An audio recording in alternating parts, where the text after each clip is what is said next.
여러분, 한 주간 동안 안녕하셨어요?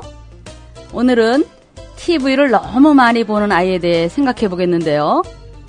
사회학습 이론을 주장한 캐나다의 심리학자 앨버트 반듀라는 대부분의 학습이 다른 사람의 행동을 관찰하고 그 사람을 본보기로 삼아 행동을 수행한다고 하여 관찰학습, 즉 모방학습, 모델링이라고 하였습니다. 아이들이 새 노래를 배우거나 부모를 흉내내는 소꿉놀이를 할 때 그들은 단지 관찰만으로 새로운 행동의 큰 부분들을 순식간에 모방한다고 하였습니다. 텔레비전에서 비춰진 내용과 부모들의 행동이 자녀들에게 지대한 영향을 주게 되는 거죠.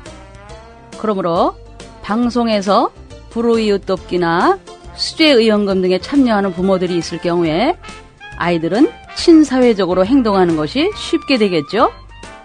따라서 자주 싸움하는 부모 밑에서 자라난 아이는 싸움을 잘하게 될 것이며, 매일 연속극이나 텔레비전에 매달려 있는 부모 밑에서 자라난 아이는 자연히 TV 보는 것에 익숙하겠죠.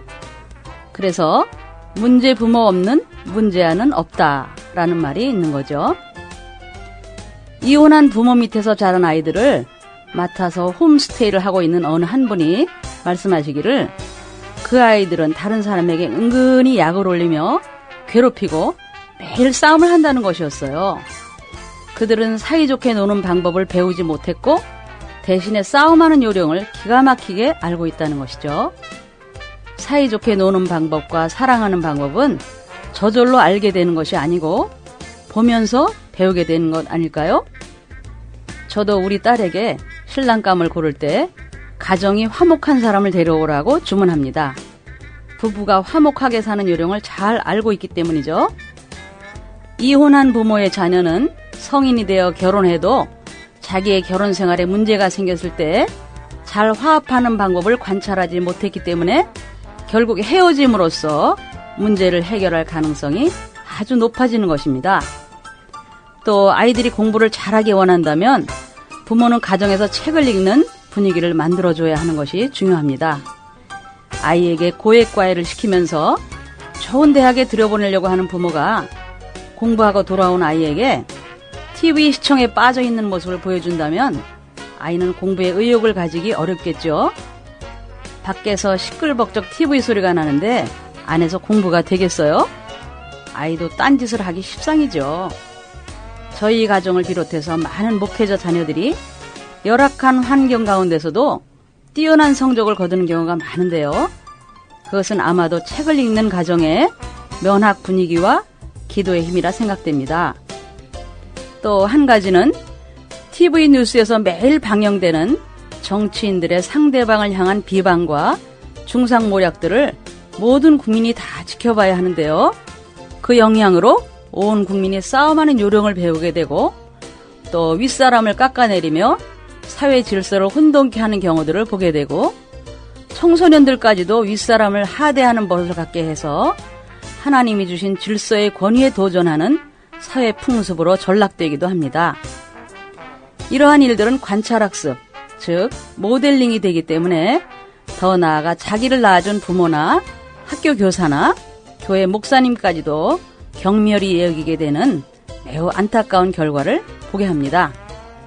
그럼 오늘의 문제 상황을 들어볼까요? 만 5살 된 기흥이가 TV 앞에 앉아있네요. 기흥아, TV 좀 그만 볼래? 재미있는 만화 영화 보고 있단 말이에요. 하루 종일 TV만 보면 눈도 나빠지고 머리도 안 좋아진대. 괜찮아요. 네, 이럴 때 어떻게 하셨죠? 혹시 이렇게 하지는 않으셨나요? 얼른 TV 끄고 내 방으로 가. 안 그러면 TV 못 보게 할 거야. 네, 대중매체는 성인뿐만 아니라 아이에게도 커다란 영향을 미치고 있죠.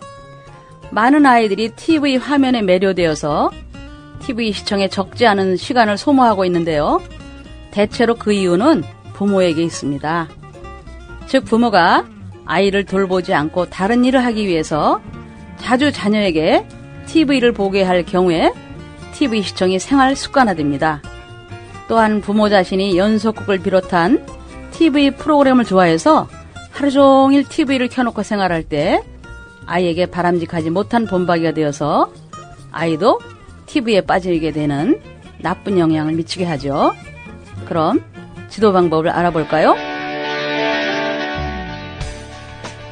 아이의 올바른 TV 시청 습관을 형성시켜주기 위해서는 부모와 자녀가 함께 TV 프로그램의 내용에 대해서 이야기함으로써 프로그램의 유익성 또 유해성에 대해 평가하는 것이 필요합니다. TV는 정보를 광범위하게 얻을 수 있는 매체이므로 무조건 TV 시청을 금지하지 말고 자녀와 함께 계획을 세워서 필요한 프로그램을 선택해서 시청하게 해야 합니다.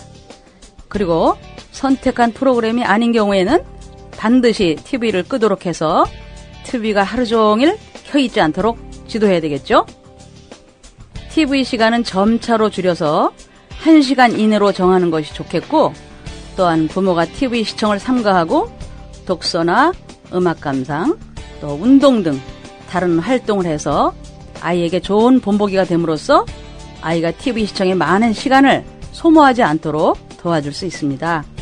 또한 아이가 무료해서 TV만 시청하는 경우에는 아이에게 다양한 경험을 제공하는 것이 바람직합니다.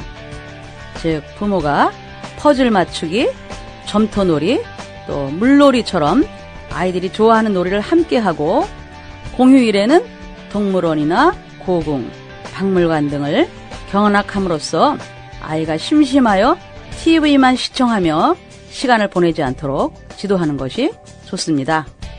그럼 바람직한 상황의 실례를 들어보세요. 기흥아, 만화영화 재미있니? 네, 재밌어요. 그 만화영화 끝나면 엄마 아빠와 같이 우리 산책 가자. 아니면 밖으로 나가서 축구할까? 아니면 같이 자전거 탈까?